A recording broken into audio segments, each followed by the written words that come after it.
Eu cumprimento a todos os irmãos com a paz do Senhor. Queremos dizer aos nossos queridos irmãos que estamos falando aqui da Igreja Assembleia de Deus de Belém, Campo de Limeira, igreja pastoreada pelo pastor Levi Ferreira de Souza, e o nosso objetivo é dar início ao estudo das lições da Escola Dominical deste último trimestre de 2020, quando estaremos estudando sobre a fragilidade humana e a soberania divina. E o nosso foco vai ser o livro de Jó. E com certeza extrairemos lições preciosas deste livro, que é bastante conhecido, porém, muitas das vezes mal conhecido, mal interpretado, mas nós estaremos estudando, entrando aqui alguns detalhes importantes, e por isso eu convido a todos os irmãos para que não percam uma lição sequer, para que não tenham dificuldade na interpretação e no entendimento, da mensagem do livro. Queremos orar nesta hora, mais uma vez, que já oramos para iniciar, mas pedimos ao pastor que ore ao Senhor, agradecendo a Deus por este momento e pedindo a bênção por todos que estão nos acompanhando e por todos nós que aqui estamos também. Pastor Jurandir. Nosso Deus e Pai, diante de Ti estamos clamando, em nome de Jesus, ao trono da Sua misericórdia, por esta aula, por aqueles, Senhor, que vão compartilhar, participar, aqueles que vão ministrar aqui o ensino, Senhor. Abençoa grandemente aqueles que através da internet, as redes sociais, Senhor, estão acessando, acompanhando esta aula da Escola Dominical. Que ao estudarmos, Senhor, a realidade do servo Jó, possamos, Senhor, extrair lições especiais para a nossa vida e entendermos o Teu propósito, que Tu és aquele que controla todas as coisas. Pedimos a bênção por aqueles que estão, Senhor, enfermos, os que estão desesperados, os que precisam da paz, os que precisam, Senhor, de uma palavra de alegria, uma palavra de fé, uma palavra de motivação, e possa, Senhor, nesta escola bíblica dominical, ter, Senhor, o despertar da sua fé e a disposição para Te servir com alegria. Pedimos a bênção pela direção da igreja, pelo ministério, pela nossa cidade, pela nossa nação. Oramos agradecidos em nome de Jesus, no qual adoramos. Amém, Jesus. Amém. Meus amados, hoje o nosso assunto se restringe a uma visão geral do livro de Jó. Na verdade, nós vamos entrar diretamente no texto para estudar a partir da semana que vem. Esta semana é apenas uma introdução, quando estaremos aqui analisando uma visão assim geral do livro, como é a sua estrutura, os assuntos que nele estão tratados. Vamos dar uma pincelada nos personagens, que fazem a história desse livro acontecer, e com certeza é necessário esse estudo, nessa primeira lição, a visão geral do livro, justamente para facilitar a interpretação do mesmo, das lições que vamos extrair. Na verdade, no livro de Jó nós temos alguns que discursam, mas não foram aprovados por Deus nesse discurso que fizeram a respeito de Jó. Portanto, tem palavras que não foram aprovadas por Deus, embora sejam palavras que são, vamos dizer assim, inspiradas, porque não tem inspiração nas palavras que foram ditas, mas tem inspiração no registro das palavras, que servem de exemplo e interpretação daquilo que Deus aceita e daquilo que Deus também não aceita. Então, amados, com relação ao livro, vamos estudar, dar uma lida geral nessa lição de hoje, e na semana que vem, então, entraremos no assunto direto do livro. O textuário da lição de hoje está em Tiago, capítulo 5, verso 11, que diz assim: eis que temos por bem-aventurados os que sofreram. Ouviste qual foi a paciência de Jó, e vistes o fim que o Senhor lhe deu, porque o Senhor é muito misericordioso e piedoso. Tiago, capítulo 5, versículo 11. A verdade prática diz que o livro de Jó não é apenas uma preciosidade da literatura universal, mas, sobretudo, uma poderosa resposta de Deus para as grandes questões da vida. Todos nós sabemos que na vida os grandes intelectuais, né, são os que mais questionam muitas coisas que acontecem na vida do ser humano. E a Bíblia, a palavra do Senhor, cremos ser ela a verdade absoluta de Deus. E quando estamos estudando a palavra, nós vamos obter muitas respostas. Inclusive, Jesus foi o homem mais santo, porque nunca pecou, na condição de ser humano como nós, mas nunca pecou e, no entanto, foi um dos que mais sofreu, porque ele assumiu, né, os nossos pecados na cruz do Calvário. Então, existe a pergunta que realmente é feita pela maioria dos homens: por que os justos sofrem? É uma pergunta que parece que poucas pessoas encontraram resposta, né? E a maioria continua a perguntar: por que os justos sofrem? Bem, nós vamos então para o nosso texto bíblico, que está na segunda epístola de Timóteo, no capítulo 3, verso 16, Ezequiel 14, versos 14, 19 e 20, e Tiago, capítulo 5, verso 11. 2 Timóteo 3, 16 diz assim: toda a escritura divinamente inspirada é proveitosa para ensinar, para redarguir, para corrigir, para instruir em justiça. Ezequiel 14, versos 14, 19 e 20 diz assim: ainda que estivessem no meio dela esses três homens, Noé, Daniel e Jó, eles, pela sua justiça, livrariam apenas a sua alma, diz o Senhor Jeová. Ou, se eu enviar a peste sobre a terra e derramar o meu furor, na verdade, sobre ela com sangue, para arrancar dela homens e animais, ainda que Noé, Daniel e Jó estivessem no meio dela, vivo eu, diz o Senhor Jeová, que nem filho, nem filha eles livrariam, mas só livrariam a sua própria alma pela sua justiça. Tiago capítulo 5, verso 11, diz: eis que temos por bem-aventurados os que sofreram, ouviste qual foi a paciência de Jó, e vistes o fim que o Senhor lhe deu, porque o Senhor é muito misericordioso e piedoso. Meus queridos, antes de nós entrarmos direto no comentário aqui, que o autor, José Gonçalves, pastor José Gonçalves, fez, queremos falar aqui sobre os textos que nós lemos, para ficar bem claro na hora que nós comentarmos um pouco aqui do livro de Jó. A Bíblia diz que toda escritura divinamente inspirada é proveitosa para ensinar. E como eu já falei aqui, inclusive, no início, a inspiração da Bíblia não está apenas nas palavras, mas está também no registro das palavras. Nós temos, por exemplo, a mentira de Sansão, que foi registrada na Bíblia. A mentira dele, naturalmente, não tem inspiração divina, mas o registro dela, sim. Esse tem a inspiração de Deus, quer dizer, foi colocado por uma direção do Espírito Santo, que é o verdadeiro autor da Bíblia.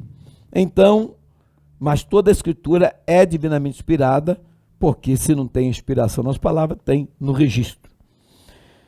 Ezequiel capítulo 14, o profeta está falando aqui em nome de Deus, mostrando que numa época de apostasia de Israel tão grande, que Deus havia decretado, vamos dizer assim, o juízo, né, divino sobre eles.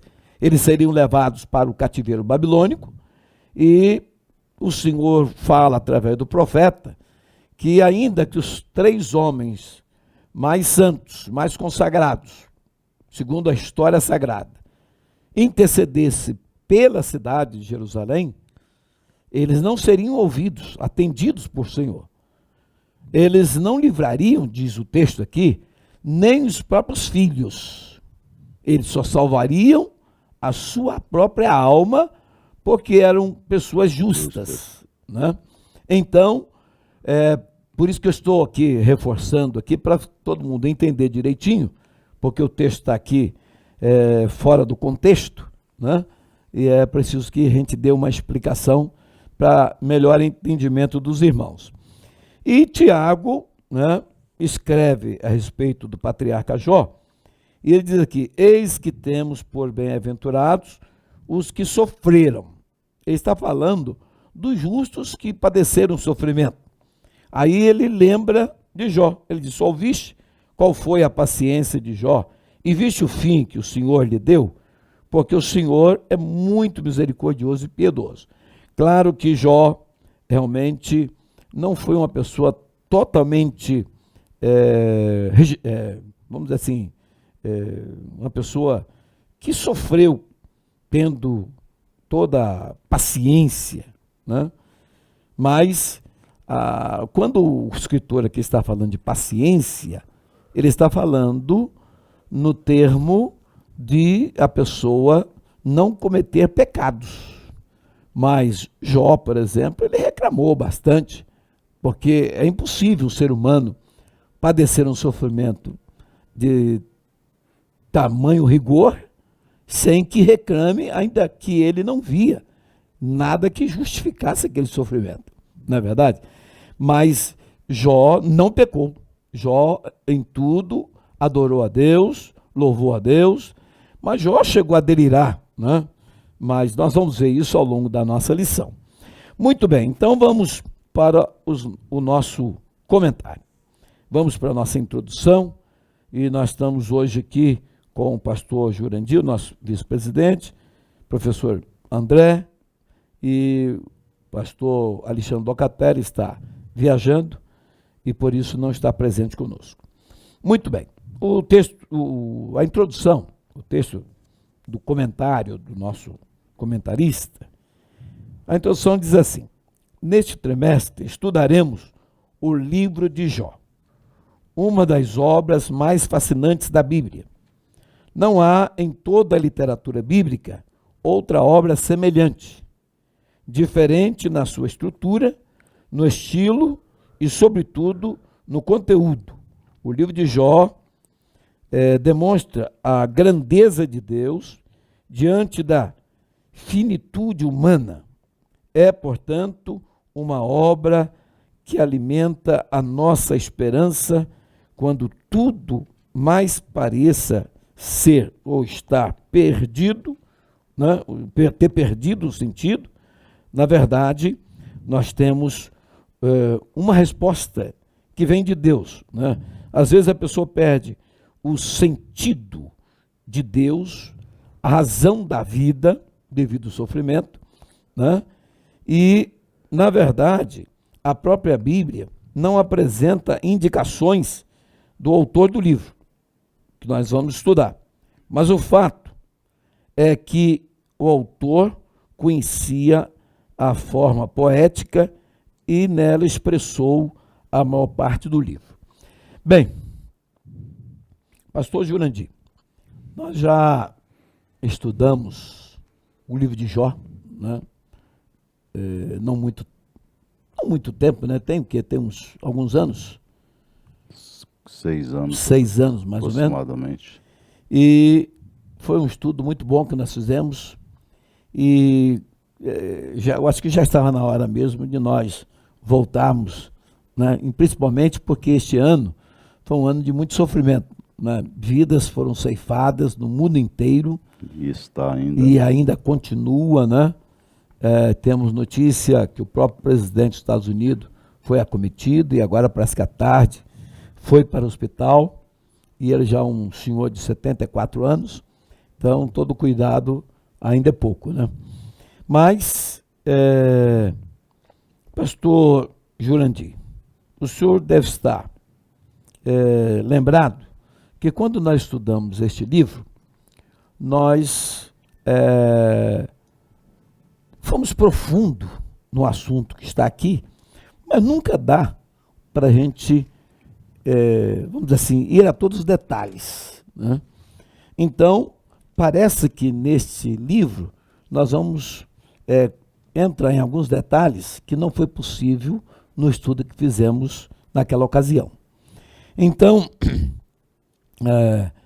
há um pensamento muito popular entre pessoas que não são evangélicas e entre pessoas também evangélicas, de que a pessoa de Jó não é uma pessoa histórica, é uma pessoa fictícia. E o que o senhor diz a respeito desse assunto? Bem, eu quero afirmar, olha a expressão, vou afirmar conscientemente que Jó realmente foi uma pessoa que existiu. Tanto é que o primeiro versículo do livro começa com as seguintes palavras: havia um homem na terra de Uz, cujo nome era Jó. Então, havia um homem cujo nome era Jó. Então, não é uma ficção, não é uma lenda e nem é uma história, mas aqui está registrada a história do patriarca Jó, que como uma pessoa realmente existiu, portanto, os feitos e as ações ou a história, os sofrimentos registrados ao longo de todo o livro, que vai ser estudado em detalhes durante o trimestre, são fatos reais, baseado na realidade. Embora o contexto do livro tenha aí outro aspecto que é poético, que vai ser falado na sequência, mas para nós, como registro, como afirmação, como expressão da nossa convicção, Jó foi um personagem real, uma pessoa histórica e tinha o endereço da sua, onde ele residia e dava-lhe o nome. Então, frisando, Jó foi uma personalidade real, não e bem histórica, mas não a personagem da história, confirmando e reafirmando, porque ele era da cidade, da localidade de Ur, né, de Uz, e o seu nome era Jó, frisando a existência real desse personagem e, no caso, esta pessoa que vamos estudar ao longo do trimestre. E até porque também, pastor, os outros personagens bíblicos, né, que foi Ezequiel, Tiago, né, citaram o nome dele, inclusive, colocando ele numa certa posição elevada na história sagrada, como certo. Um homem justo, foi um grande teólogo, né, um homem certo. Que tinha um conhecimento muito grande de Deus, que viveu uma experiência que não tem ninguém que se compara ao sofrimento e à experiência que teve. Certo. E esses personagens citados aí, Ezequiel e Tiago e outros, são o quê? São fatos que ratificam, confirmam aquilo que nós já falamos, ou esta realidade desse personagem, dessa pessoa. Verdade. Irmão André, outra questão com relação ao livro de Jó é exatamente a autoria do livro. Porque há uma pergunta, né, quem escreveu o livro de Jó? Aí nós temos algumas sugestões. O que o irmão tem a dizer sobre este fato? A paz do Senhor para os irmãos, né? Os irmãos aqui presentes, os irmãos online. Essa é uma pergunta bastante interessante, né? Que todo estudante da Bíblia faz em relação aos livros, né? Sempre é interessante a gente saber quem é o autor para poder tentar entender o estilo, para poder tentar contextualizar, para podermos entender a mensagem de uma forma mais clara. Em relação ao livro de Jó, né, como está na própria revista, ele tem sido motivo de grandes debates. O próprio comentarista colocou: alguns opinam por Moisés, outros por Eliú, Salomão, Ezequias, Isaías e até mesmo Esdras. A própria lição, né? Estou lendo o comentário aqui, né? Os que não acreditam no mover sobrenatural sobre os autores bíblicos fazem do livro uma colcha de retalhos, ou seja, existem aqueles que acreditam que ele foi um amontoado de histórias e foi ajuntando em vários autores e criaram esse livro. A verdade é que não há como definir o autor, né? Baseado nem pelos dados internos nem externos para afirmarmos com precisão. Por isso aqui se faz interessante ratificarmos o que o pastor já leu logo no início, na leitura bíblica em classe, que toda a escritura divinamente é inspirada e proveitosa para ensinar. Mesmo que não saibamos o autor humano do livro de Jó, nós temos a convicção e a fé de que o autor é o Espírito Santo. Ainda que não conhecemos o estilo do escritor, mas nós conhecemos o Espírito Santo que está conosco, né? É o escritor humano. Mas tendo o conhecimento do Deus que nós servimos, da forma que ele trabalha em toda a vida e sabendo como ele trabalha, o Espírito Santo nos ajuda a interpretar esse livro e a conhecer a palavra de Deus. Embora não sabemos o autor humano, temos plena convicção e fé que o autor é o Espírito Santo, o registro desse... Inclusive, não somente o livro de Jó, tem outros livros que nós não sabemos o autor, né? Epístola aos Hebreus e outros livros do Velho Testamento que também não sabemos, mas sabemos que todos eles, como o irmão acabou de dizer, né, que a autoria por trás, a autoria maior, né, é a autoria divina, porque se os livros forem inspirados, o verdadeiro autor é quem inspirou, né? Com certeza. Então, amados, o livro de Jó, ele relata, por exemplo, a localidade, a região em que Jó vivia e a época também que gira em torno aí do ano 1500 a.C., na época de Moisés, por aí, foi a época que Jó viveu. Então, como já acabamos de ouvir o pastor Jurandir e o nosso irmão André também, sabemos que Jó foi um homem autêntico, histórico, né?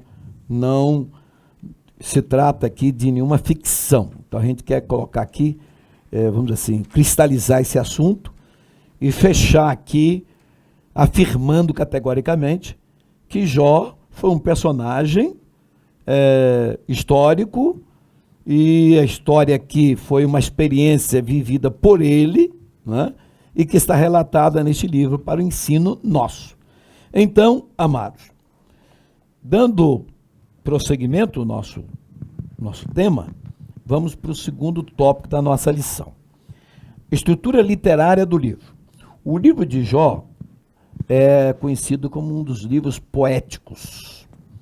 E, portanto, sendo um livro poético, ele é um livro que está cheio de algumas prosas, algumas poesias, e uma boa parte dos livros poéticos foram escritos nessa literatura, justamente porque antigamente, e como hoje também, é claro que quando um texto é escrito em forma poética, facilita vamos dizer assim, a fixação, a memorização, muito obrigado, da mensagem. Então, por exemplo, facilmente uma pessoa grava uma música quando canta, né? Já um texto escrito, já é mais difícil de gravar. Então, a forma poética facilita a memorização e parece que dá um prazer maior quando você está lendo alguma coisa na forma poética. Quer dizer, tem uma beleza poética, né, que ajuda a gente a assimilar o assunto que está sendo dito. Então, pastor Jurandir, novamente, voltando aqui à questão do nosso assunto que estamos tratando, essa estrutura, vamos dizer assim, poética do livro de Jó, como também de muitos outros livros poéticos, e até mesmo dos livros que não são poéticos, na sua maioria, mas vários deles têm poesia. Porque alguns, por exemplo, o livro de Abacuque, por exemplo, tem uma oração que é uma oração poética, que era inclusive cantada, né? Então, esses textos são os que mais facilitam a memorização. Bem, com relação a este assunto, é importante nós frisarmos para os nossos queridos irmãos, e o senhor vai confirmar o que eu vou falar, ou não, né? Que, na verdade, quando estudamos um livro dessa categoria, por exemplo, o livro de Jó, o livro de Eclesiastes, são livros que não são semelhantes aos demais livros da Bíblia. Porque esses livros, para se compreender melhor, o estudante tem que estudar o livro todo. Porque ele tem uma estrutura que exige isso aí. Por exemplo, o Salomão, quando escreve Eclesiastes, que é um livro poético também, ele fala sobre a futilidade da vida. E naquele livro, ele começa a analisar as coisas debaixo do sol, quer dizer, a vida terrena aqui. E lá no final, que ele vai fechar com chave de ouro e falar da vida celeste, que é a vida pós-túmulo, né, e tal. Então, se o aluno, se o estudante não estudar o livro de Eclesiastes todo, porque ali é uma pregação. Então, uma pregação, ela tem o seu início, tem o seu desenvolvimento, os seus argumentos, e tem o prólogo lá no final, que é a conclusão, para poder fechar o assunto, a tese que o autor estava realmente passando quando pregou e quando escreveu essa mensagem. No livro de Jó, não é diferente. Então, nós temos, por exemplo, essa situação que muitas pessoas acabam não compreendendo muito o livro de Jó, justamente por causa da estrutura dele. O senhor concorda comigo? Concordo plenamente, pastor. E eu quero frisar que a prosa, que é a primeira parte do livro, depois vem a poesia, que é o meio do livro, uma grande parte, e volta a prosa no seu epílogo, no seu finalizar. Portanto, a importância de, como estudante da Bíblia, leitor da Bíblia, também se aculturar a respeito dos estilos literários que tem na cultura humana, seja de que país for, nacionalidade for, tem um estilo literário que aquele país, aquele povo cultua como cultura. E quando se vai escrever, Deus usa a capacidade intelectual de cada um para inspirar aquilo que ele quer passar e ensinar.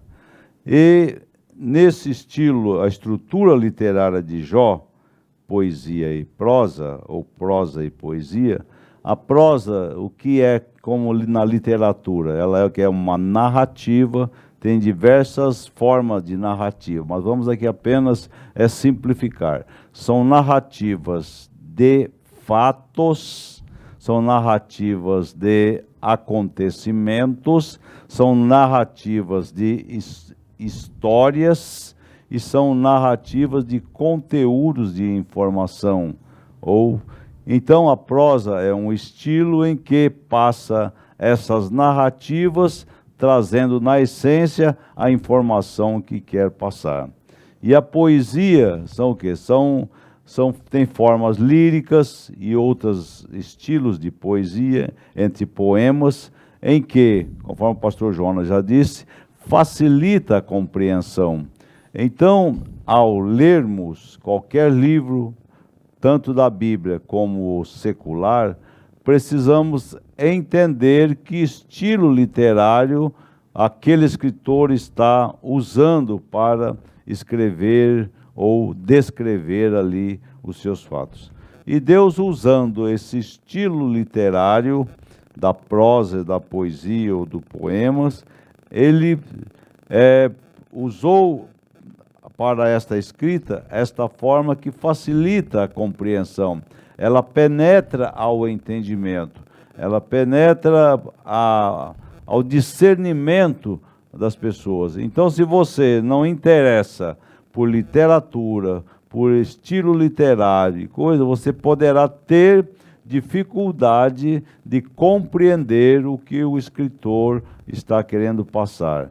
E também no caso da inspiração aqui, Deus está usando esse estilo para fixar nestas narrativas informações teológicas e informações espirituais que faz com que, através destas informações, a fé seja motivada e esse estilo de escrita, ele não visa tocar apenas o intelecto e a mente das pessoas, mas tocar a alma em profusão. Leva o quê? A pessoa a refletir em sentimentos aquilo que a pessoa expressou no seu estilo poético ou literário. Então, portanto, prosa e poesia combinam bem na inspiração do Senhor para o objetivo que Ele quer, ou seja, passar o aprendizado e deixar que a mensagem fica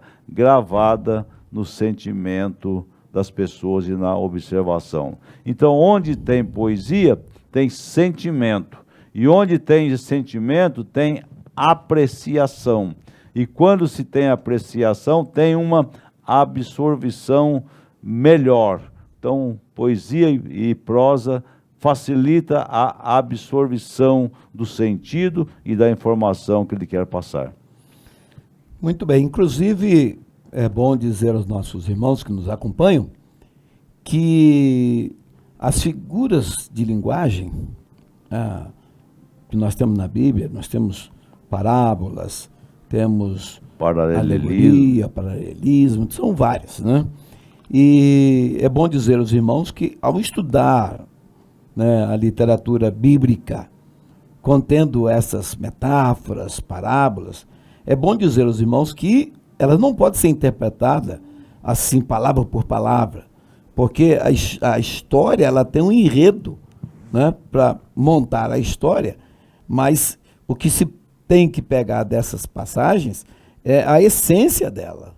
Na verdade, tem uma mensagem que está se passando, mas não é para entrar nos detalhes. Por exemplo, nós temos a história, por exemplo, do samaritano, né, que é uma parábola que Jesus contou. Mas ali as pessoas começam a querer entrar em detalhes, aqueles 2 dias, o que significa, aí quer saber também os 2 dinheiros. Os 2 dinheiros, o que significa, quer dizer, não é para isso. A história ali que Deus está falando, ela está dentro de um contexto e ali fica muito claro o que Jesus quis dizer para aquele jovem, né, para aquele mancebo lá, aquele líder lá religioso. Então, nós estamos estudando a Bíblia e estudar um livro da Bíblia você não estuda todos com a mesma, vamos dizer assim, da mesma maneira. Cada livro tem uma exigência, não é verdade?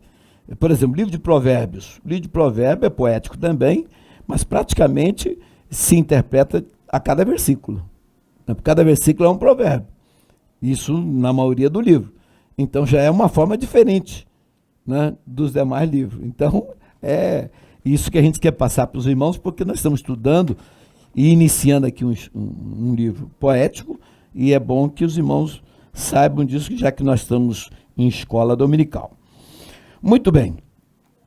O autor diz aqui, com relação à organização, ele diz, no texto em poesia, há a seguinte organização: um monólogo feito por Jó, 3 ciclos de diálogos entre Jó e seus amigos, que é Elifaz, Bildade e Zofá, e 4 outros discursos, acrescentando o 4º amigo, que é o jovem Eliú, seguido pela revelação de Deus, onde ele manifesta o seu poder e graça, e finalmente a humilhação de Jó diante da revelação divina e sua restauração completa. Bem, então, na verdade, Jó começa o seu sofrimento e logo os amigos, quando sabem, vai visitá-lo, né? E quando chega lá, o sofrimento era de uma forma tão terrível, Uma intensidade. uma intensidade tão grande, que os 3 amigos ficaram lá uma semana, 7 dias, sem nada falar. Só observando. Nem reconheceram bem Jó. Estava irreconhecível, né? Então você vê o sofrimento como era. Agora, quando eles começaram a falar, deu uma aliviada, Monder? Ou o sofrimento aumentou? Na verdade, aumentou a angústia de Jó e o sofrimento, né? E até comentávamos um pouco antes, né, da aula aqui, e estávamos vendo, né? O sofrimento de Jó era muito acima da média da realidade. Ele tinha perdido os filhos, tinha perdido a saúde, a mulher já tinha pedido para ele amaldiçoar a Deus, estava com feridas no corpo, né? Estava vestido de saco, passava cinza, raspava as feridas com um caco de telha ali. Era um sofrimento absurdo. E o interessante, o que acontece com esses amigos, que depois de uma semana observando a situação de Jó, ele fez o que... Por isso que é interessante, né, esse livro de Jó, ser um livro de sabedoria, né? Que ele relata exatamente o cotidiano do ser humano, embora foi há muitos anos atrás, na região de Uz, antiga Babilônia, Edom, mas mostra que a realidade humana é a mesma, né? Eles observaram o sofrimento e chegaram à conclusão que até hoje os homens... Jó, é o seguinte, para você estar sofrendo desse jeito, você fez alguma coisa errada. Não é possível. E a gente observa até no dia a dia nosso, a gente estamos trabalhando lá, no dia a dia você sempre tem trabalhado, tem feito as coisas de forma correta. Mas de repente um dia você faz e as coisas começam a dar errado, e daqui a pouco você adquire uma enfermidade e tudo. Sempre aparece alguém e diz, irmão, vigia, começa a orar, pede direção para Deus, você deve estar falhando em alguma coisa, você Está em pecado. você deve estar em pecado, não é normal, porque sua vida estava uma bênção, agora as coisas mudou, será que você não falou alguma coisa errada, será que você não está pensando? Então, o livro de Jó, ele revela isso, né? E essa conversa dos amigos com Jó traz um ensino para nós, né? Antes de abrirmos a boca para querer falarmos alguma coisa sobre o sofrimento alheio, é sempre bom que tenhamos direção de Deus, tenhamos certeza que Deus está nos usando para falar algo para edificação, para consolo, para exortação. E se não tivermos o que falar, é melhor ficarmos quietos e não tentar achar motivo para coisa que a gente não sabe o que é o motivo.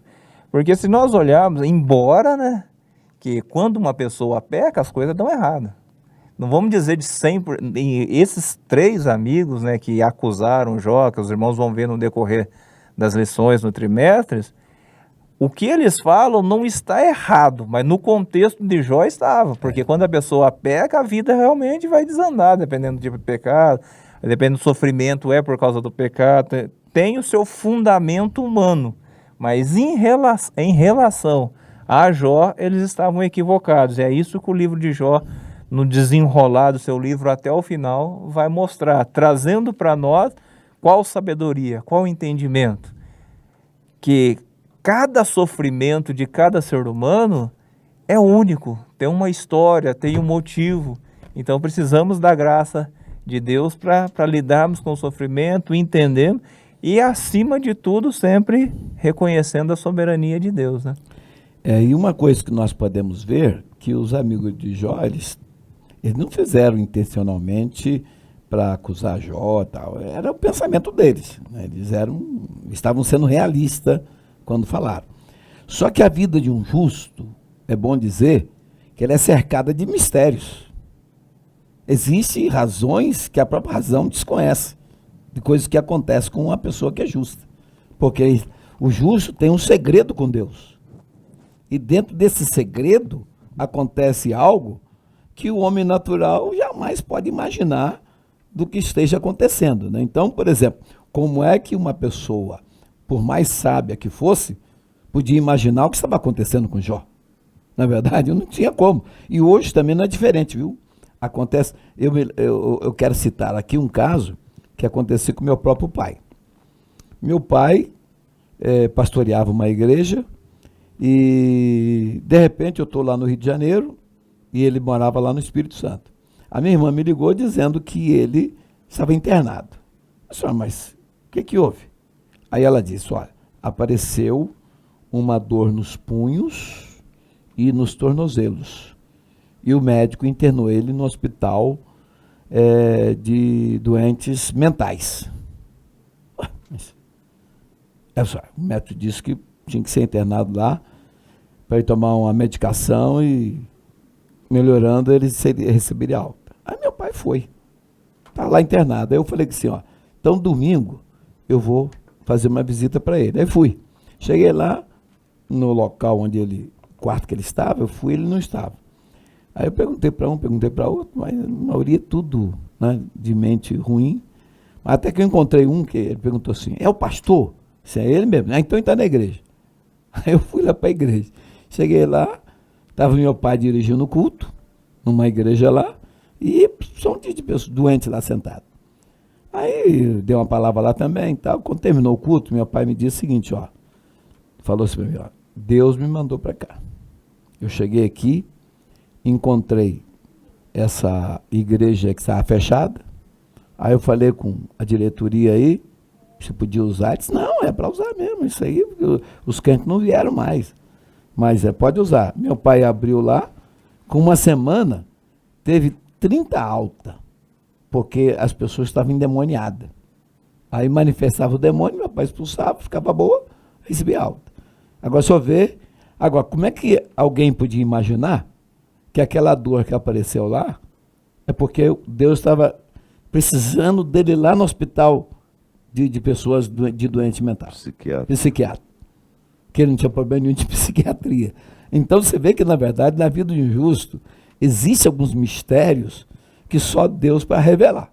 E mais ninguém. E nós não captamos, não conseguimos nos aperceber. É coisa complicada. Exatamente. Só Deus pode revelar isso aí. Então é o caso de Jó, né? E os amigos, coitados, eles tentaram ajudar, mas...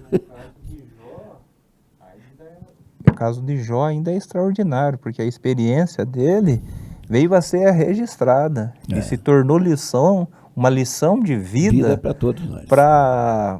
Estima-se que foi escrito no ano 1500, 1600 antes de Cristo, e nós já estamos aí há 2000 anos depois de Cristo, quase 3.500 anos servindo de modelo, de resposta, de sabedoria, de lição para as gerações de crentes que servem a Deus. Então a gente vê que o propósito na vida de Jó era extraordinário. Jó talvez não entendeu o alcance dele, mas o que ele passou na vida dele hoje é objeto, né, de debates em academias, em literaturas, nos meios de pessoas que servem a Deus, entre os que não servem a Deus, e os que não servem a Deus lendam, acabam vindo a servir a Deus, reconhecendo a soberania divina. Então é uma coisa assim extraordinária mesmo, né? A gente tem que só agradecer a Deus aí. Com certeza. Então, amados, o item número 3 diz abundância de figuras de linguagem. O livro é rico em metáforas. Este recurso estilístico é usado pelo autor bíblico quando ele quer dar mais expressividades e maior vivacidade ao texto. O autor almeja que seu texto seja colorido ao invés de preto e branco. Jó, por exemplo, usa figura do vai e vem, do tecelão para demonstrar a brevidade da vida, vento, né, Jó 7 e 7, nuvem 7 e 9, sombra 8 e 9, 14 e 2, uma corrida, uma águia, uma flor, né? Então no livro também há o recurso estilístico do paralelismo, onde os elementos literários repetem-se na mesma ordem. Bem, então nós estamos estudando um livro extremamente diferente de muitos outros. Por exemplo, você vai ler o livro do Evangelho. O livro do Evangelho é um livro histórico.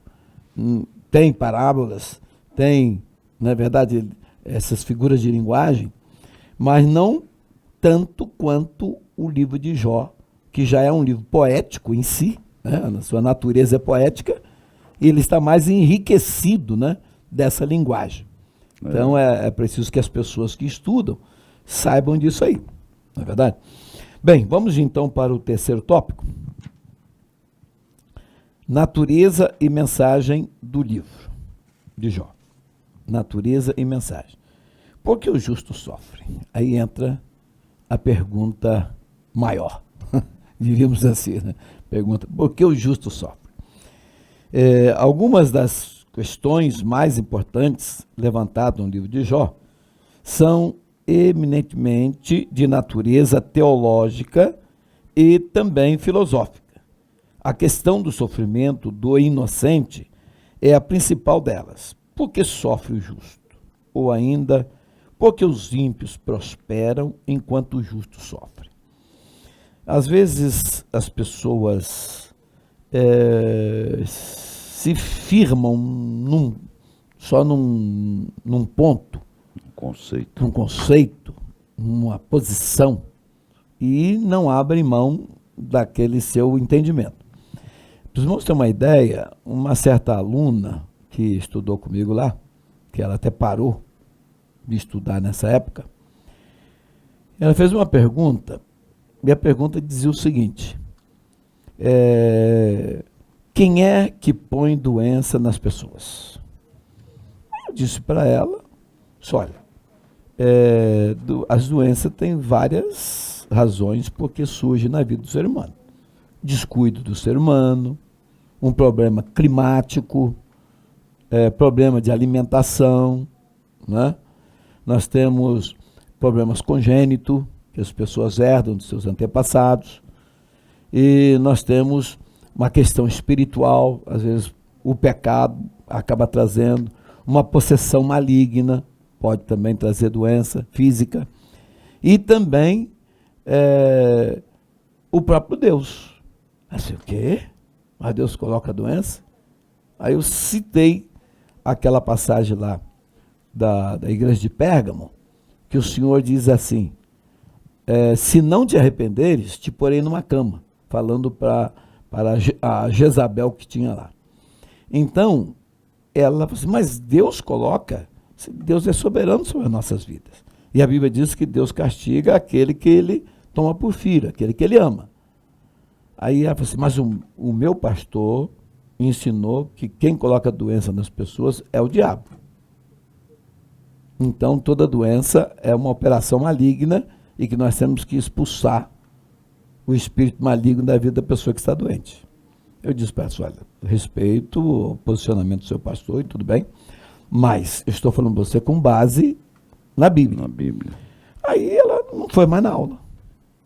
Aí a irmã que ia junto com ela, perguntei para ela, e a irmã fulana? Ela disse, o senhor deu aqui a resposta para ela? E ela chegou lá e falou com o pastor dela, o pastor disse, não, é o diabo que coloca as doenças nas pessoas. Doença não vem de Deus, não vem nada disso não, é o diabo, toda doença. Aí ela falou para ela, eu não vou estudar mais não, porque eu prefiro ficar com a palavra do meu pastor. Então ela não abria mão do posicionamento dela. Aí muitos aprendizados equivocados acabam fazendo com que as pessoas ficam bitoladas e não abrem a mente para receber uma nova informação. Porque eu sempre digo que quem está estudando, assim como eu, todos nós, quando vamos estudar qualquer texto da Bíblia, temos que ter uma mente aberta para receber uma nova revelação de Deus, não é verdade? Às vezes a gente entende um texto, mas não estamos corretos no nosso entendimento. Precisamos ser pessoas de mente bem aberta para receber as informações que o Espírito Santo quer nos passar, né? Então, irmãos, aqui nós temos um livro que o comentarista está dizendo que Jó era um autor que queria que a sua literatura fosse colorida, porque dá mais expressividade, fica mais bela a mensagem. E a gente perde essa beleza por causa da tradução. Porque lá na língua original, naturalmente, havia, né, esse trato, né, de poesia e tal. Já traduziu, você não tem mais essa questão. Não é verdade? Embora a gente saiba que o original, nós estamos falando em termos originais, né? Bem, então, irmãos, nós iniciamos aqui o terceiro tópico, e diz aqui o texto: ao longo dos anos, tanto teólogo quanto filósofo têm procurado dar explicações para esse dilema humano. No contexto de Jó, a ideia que prevalece é a de que somente os maus sofriam em consequência de seus pecados. Se havia sofrimento, era porque havia culpa do sofredor. Nesse aspecto, ao longo de seus 42 capítulos, o autor procura demonstrar um novo olhar sobre essa questão. Bem, quando os discípulos perguntaram para Jesus se aquele rapaz deficiente, quem nasceu? Quem pecou? Quem pecou? Foi ele ou seus pais? Então, o entendimento é um entendimento meio espírita, né? Porque se foi ele, foi na outra encarnação, mas não existe outra encarnação. Não é verdade? Ele pecou quando? Só se for quando estivesse no ventre da mãe, né? Mas isso quer dizer que esse pensamento estava bem presente no dia de Jesus. Não é verdade? Que o sofrimento é destinado só aos que pecam, aos que cometem erros. E por isso as pessoas tinham dificuldade para aceitar que determinados servos de Deus, como por exemplo Jeremias, que sofreu para valer, né? E muitos outros autores bíblicos que ficaram doentes. Então, por exemplo, Timóteo tinha um problema de saúde no estômago, né? Como diz a Bíblia. Paulo tinha um espinho na carne, que a gente não sabe direito o que é, mas era um problema terrível, né? E aí continua aqui esse questionamento. O senhor teria alguma coisa para somar aqui, nessa resposta aí, por que os justos sofrem? O interessante dessa pergunta, por que os justos sofrem, até pegando o caso do que o senhor comentou da aluna do senhor, né? Que o pastor fala que toda doença vem do diabo, né? Biblicamente falando, ele está certo em uma informação. Há um tipo de doença que o diabo coloca. Mas a palavra de Deus mostra o sofrimento do justo, que o sofrimento, a doença, essa é uma das informações.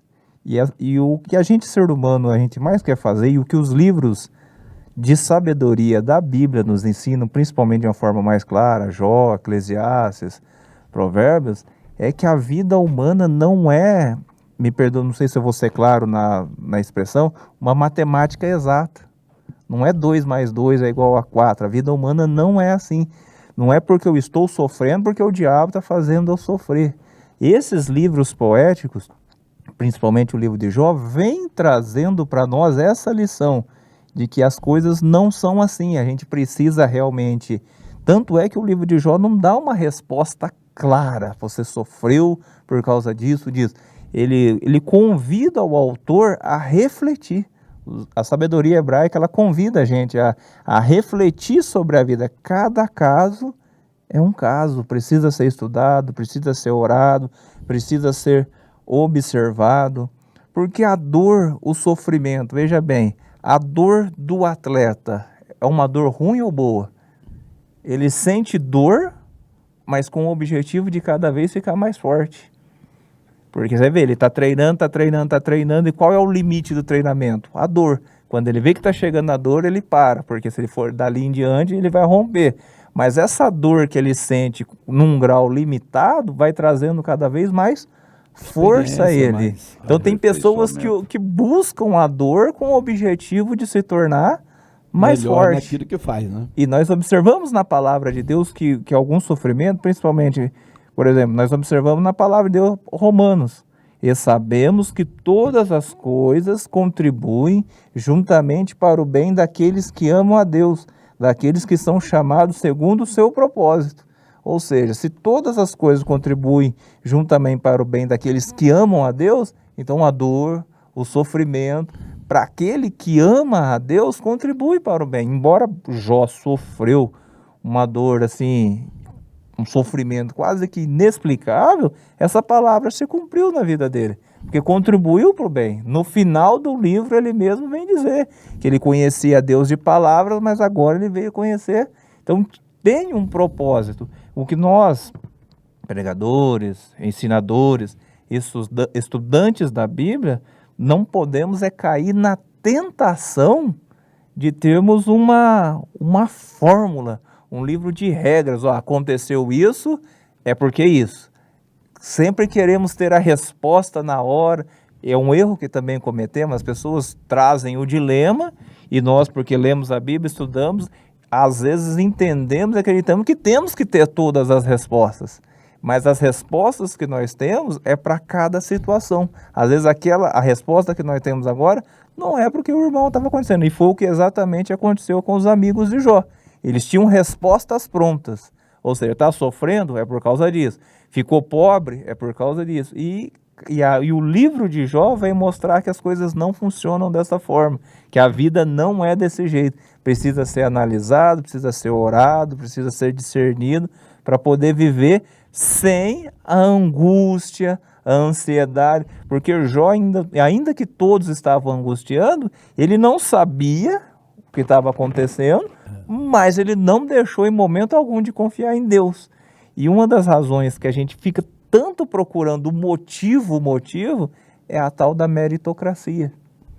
Muitas coisas na vida nós recebemos por mérito, porque fizemos por merecer. Mas a lição da Bíblia mostra que a vida não é assim.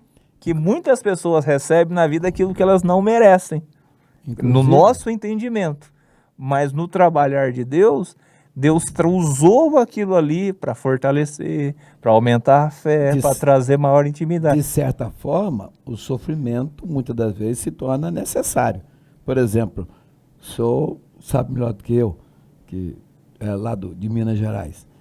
Pessoa que vai trabalhar na lavoura, ele, quando começa a trabalhar, é um sofrimento terrível, porque começa a criar uns calos, incha a mão, arrebenta a pele. É um sofrimento muito grande. Agora, se ele desistir, ele nunca vai ser um lavrador. Ele tem que insistir, trabalhando com a mão, persistir com aquela mão doída, né? Que dá algum sofrimento, é para calejar o indivíduo, né? Preparar o indivíduo para os ataques, entendeu? Então Deus prova o crente por quê? Porque o crente precisa crescer, desenvolver, calejar, se preparar para etapas futuras de um plano que Deus tem para ele. Então tem uma série de situações, né, que a gente às vezes desconhece, né, porque a pessoa está passando por aquele processo. O senhor até analisar, né, a questão da dor, né? Nosso corpo humano é limitado. E a dor, ela evita com que o nosso corpo humano seja desfacelado, seja destruído. Por exemplo, o marceneiro que trabalha com martelo, se toda vez que ele for trabalhar com o martelo e o prego, ele tiver o costume de martelar o dedo, ao invés de mudar a sua forma de trabalhar, toda vez que ele for trabalhar, ele aplicar anestesia na mão, então ele vai poder bater o martelo no dedo tranquilamente e não vai sentir dor. Mas o que vai acontecer com a mão? Com o dedo. Ele vai ficar sem a mão, porque ele neutralizou a dor. Então falou, não, eu sempre estou martelando o dedo, então eu vou aplicar a anestesia e não vou sentir a dor. Só que ele vai perder o dedo. Então há um propósito até na dor, há um propósito no sofrimento. Às vezes nós sofremos porque alguém nos falou alguma coisa que não merecíamos ouvir e aprendemos a lição de que lá na frente não deveremos falar essa mesma coisa a outra pessoa. Falou, opa, eu sofri muito quando alguém falou isso de mim, então eu não devo falar isso a outra pessoa. Então a vida não é simples. O livro de Jó mostra que a vida não é simples. Não existe um conjunto de regras que você vai ler e vai respeitar. Não, eu vou fazer isso e o resultado vai ser sempre assim. Não é. A vida é uma vida dinâmica, é um modelo que envolve intimidade com Deus, ouvir Deus, aprender com Deus, aprender com os modelos, aprender com as pessoas, com os que já vieram antes, né? E aqui, no caso do livro de Jó, o que envolveu Jó nesse sofrimento foi algo do mundo espiritual. Quer dizer, na verdade, como é que Jó poderia ter consciência de uma situação dessa, ou quem quer que seja? Então é o que diz aqui no item 2, ó.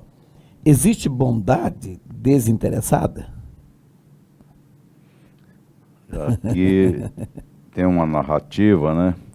Para muitas pessoas, qualquer prática religiosa não passa de uma barganha.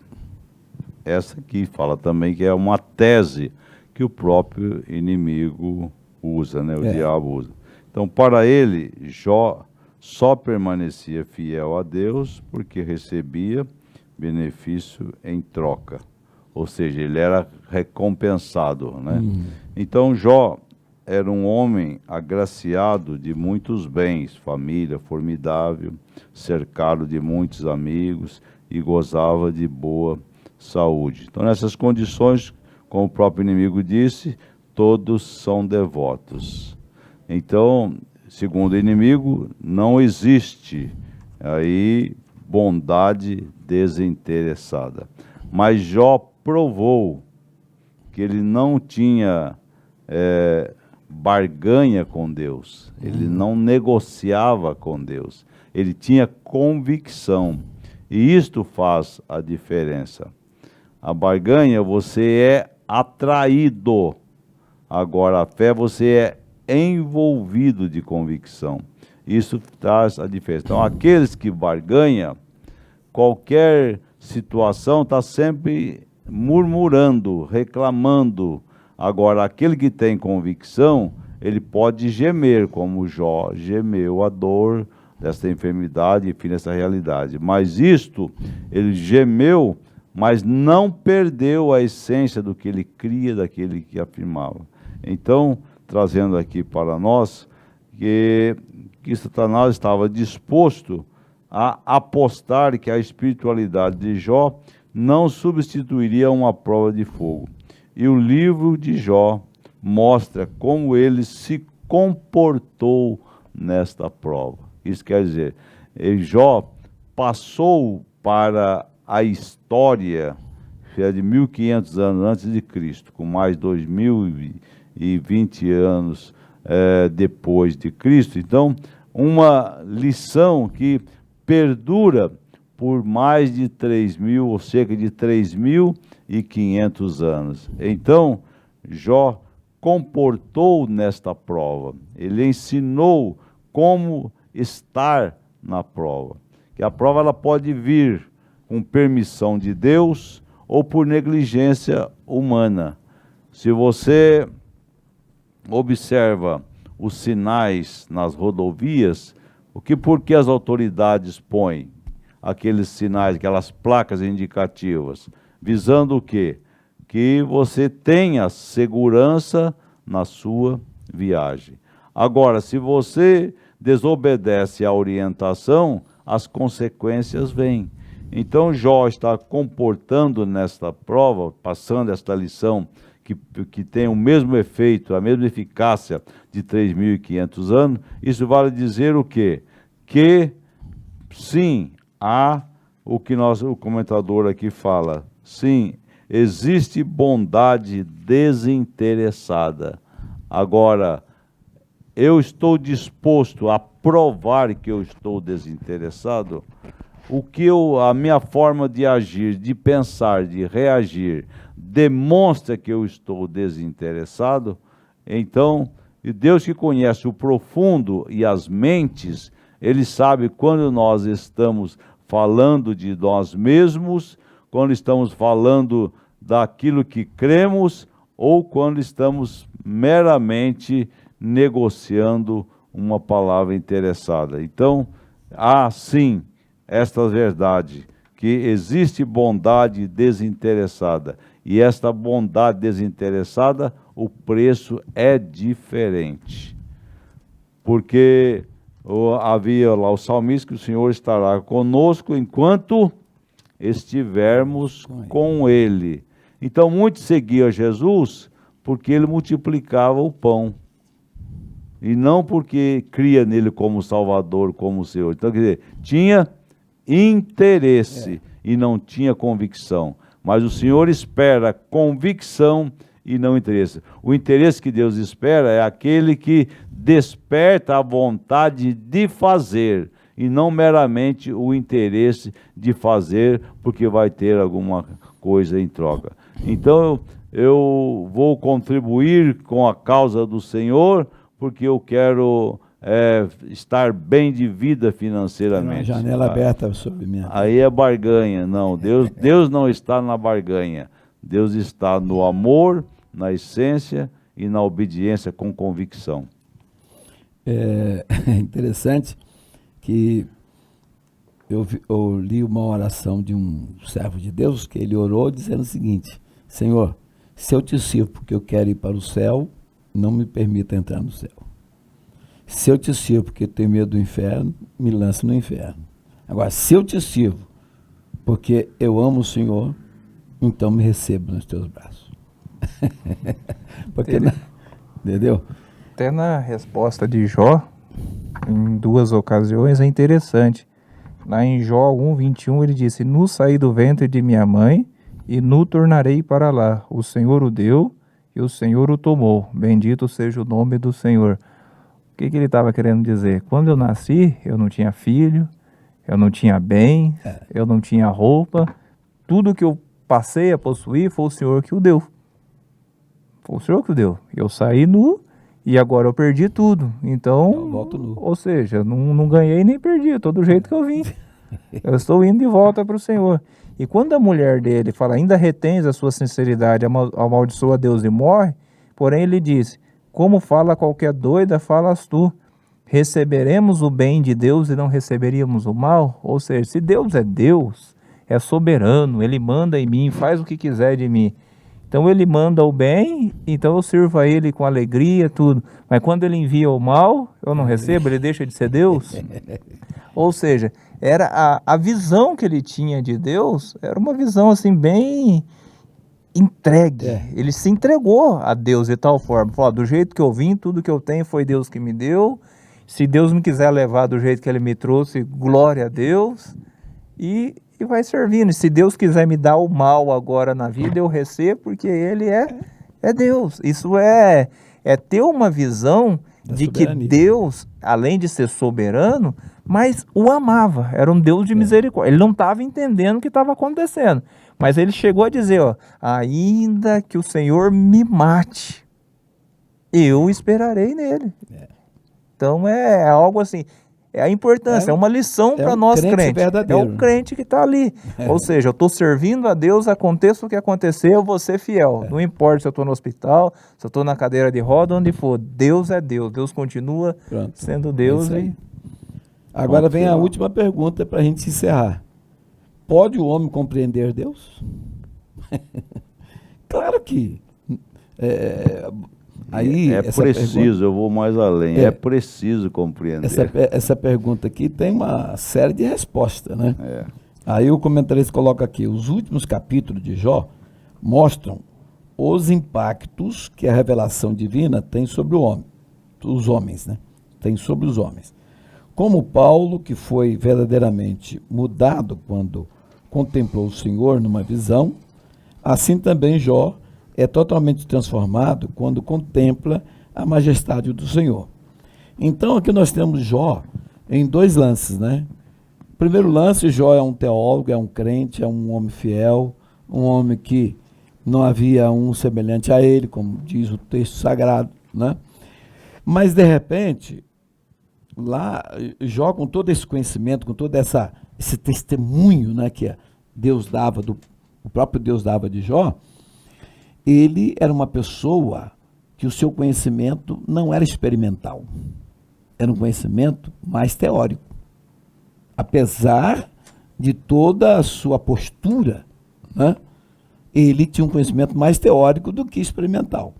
Porque lá no final, ele vai dizer, né, que agora ele cria porque estava vendo, não porque, né, havia ouvido, mas ele via com os próprios olhos.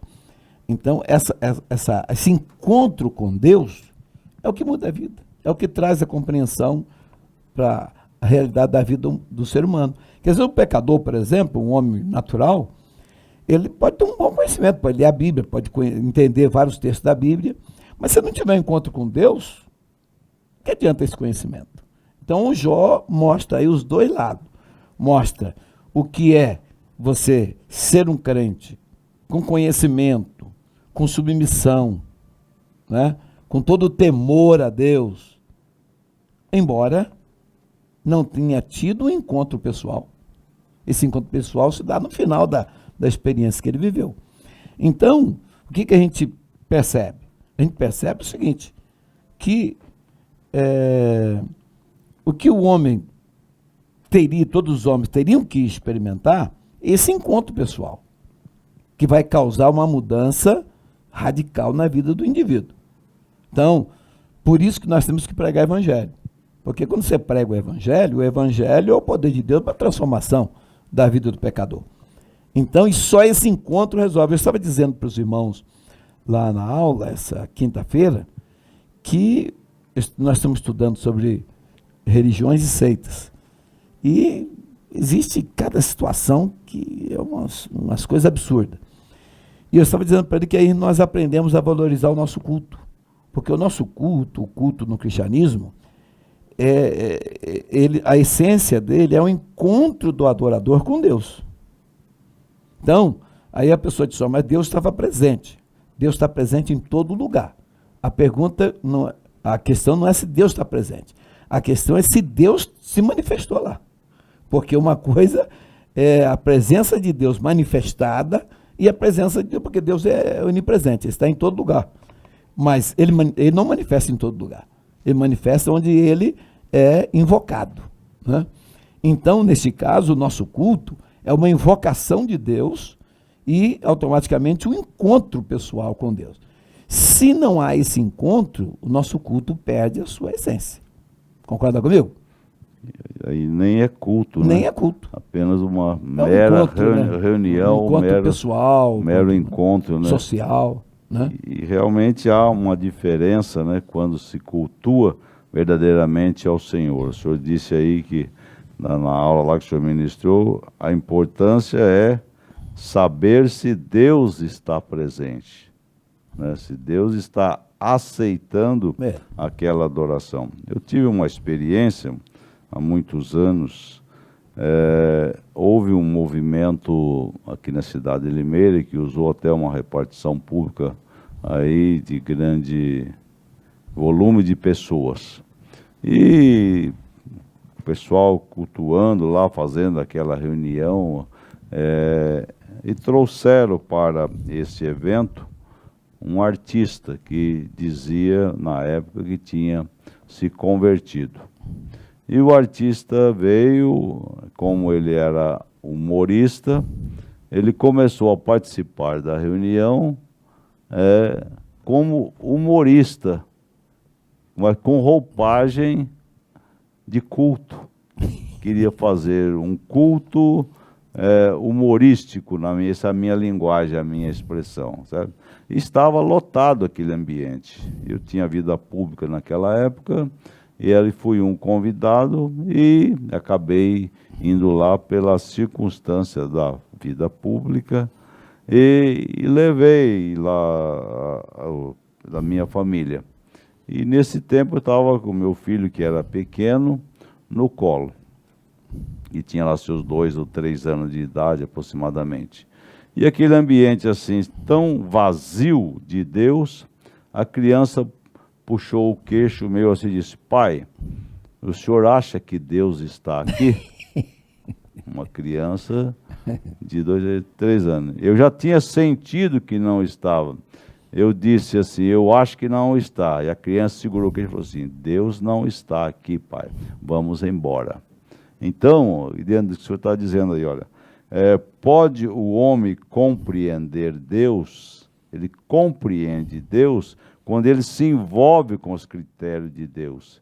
Mas quando eu deixo Deus de lado e quero fazer prevalecer o meu eu, o meu ser, Deus se ausenta. Assim é o Espírito Santo. Ele habita em nós à medida que nós o conservamos ali. Porque se nós o desprezamos, ele não fica. Então, é isso que Jó está passando aqui. Apesar das circunstâncias e das adversidades, ele tinha a convicção de que Deus era Deus e que Deus estava com ele. Por isso que ele diz, ainda que ele me mate, nele eu confiarei. Porque eu sei que o meu Redentor vive. Isso é o que? É compreender Deus. E a melhor compreensão, ela vem pela experiência, por um conhecimento experimental. E não apenas o conhecimento teórico.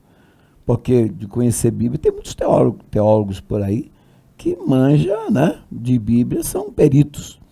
Só que falta para eles o conhecimento experimental. Né, que é exatamente o que todo crente precisa. Nós todos precisamos desse conhecimento experimental. É uma vida de experiência com Deus. Quer dizer, e para você ter experiência, por exemplo, você lê lá, o salmista dizendo, ainda que eu andasse pelo vale da sombra e da morte, não temeria mal algum, porque tu estás comigo. E eu leio, mas quem falou foi o salmista. O salmista pode ter passado por essa experiência, mas eu não passei.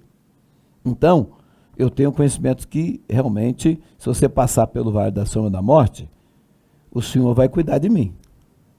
Só que, na verdade, quando eu sou levado para o vale da sombra e da morte, e que eu percebo a presença de Deus comigo ali, aí eu já tenho conhecimento experimental. Aí não é só porque eu li lá na Bíblia, porque eu vivi isso aí. Então, a experiência vivida. Exatamente. Isso aí foi a resposta de Deus para Jó. E Jó ficou satisfeito, recompensado, como você já falou, né?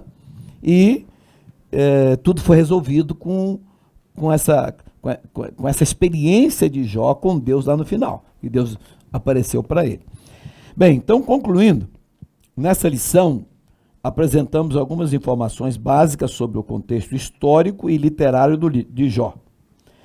Quanto ao seu gênero, o livro é de natureza poética. Isto é importante para a compreensão da própria estrutura como o livro foi organizado.